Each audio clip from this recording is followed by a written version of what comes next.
आज की कहानी का शीर्षक है वृक्ष का संदेश। एक समय की बात है, एक छोटे से गांव में एक विशाल वट वृक्ष खड़ा था।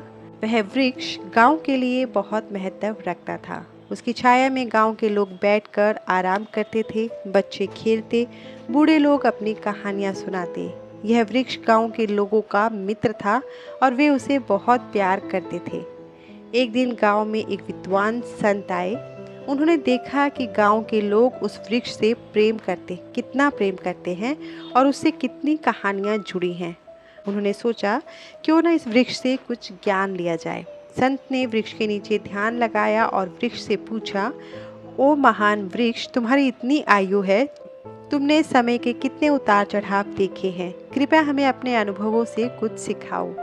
वृक्ष ने धीरे धीरे अपनी शाखाओं को हिलाया और कहा, प्रिय संत, मेरे पास ज्ञान का भंडार नहीं है, परंतु मैंने जो देखा है और अनुभव किया है उसे बताने की कोशिश करूंगा। मेरे जीवन की सबसे बड़ी सीख है सहनशीलता। मैं हर ऋतु में स्थिर रहता हूँ। जब गर्मी आती है तो मैं धूप सहता हूँ और अपनी छाया सबको देता हूँ। जब बरसात आती है तो मैं अपने पत्तों को बहाता हूँ और जल को ग्रहण करता हूँ। शीत ऋतु में मैं ठंडी हवा को सहता हूँ, लेकिन किसी भी परिस्थिति में मैंने अपना स्थान नहीं छोड़ा। वृक्ष ने आगे कहा, दूसरी महत्वपूर्ण बात जो मैंने सीखी है वह है दयालुता। मेरी शाखाएं फल देती हैं, पत्तियां छाया देती हैं और मेरी जड़ें जल का संरक्षण करती हैं। मैं बिना किसी भेदभाव के सबको अपनी सेवाएं देता हूँ। यदि मनुष्य भी इसी प्रकार बिना किसी अपेक्षा के दूसरों की सेवा करे तो समाज में प्रेम और सौहार्द का वातावरण बनेगा। संत ने वृक्ष की बातें सुनकर कहा, ओ वट वृक्ष, तुम सचमुच एक महान शिक्षक हो। तुम्हारे सहनशीलता और दयालुता के गुण सभी मनुष्यों के लिए अनुकरणीय हैं।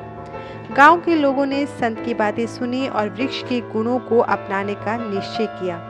उन्होंने सहनशीलता, दयालुता और सेवा भाव को अपने जीवन का हिस्सा बनाया। धीरे धीरे गांव में खुशहाली और समृद्धि फैलने लगी। यह कहानी हमें सिखाती है कि चाहे हमारे जीवन में कितनी भी कठिनाइयाँ क्यों ना आए, हमें सहनशीलता और दयालुता के साथ उसे स्वीकार करना चाहिए। इन गुणों के माध्यम से हम न केवल अपने जीवन को समृद्ध बना सकते हैं, बल्कि अपने समाज में भी सकारात्मक बदलाव ला सकते हैं।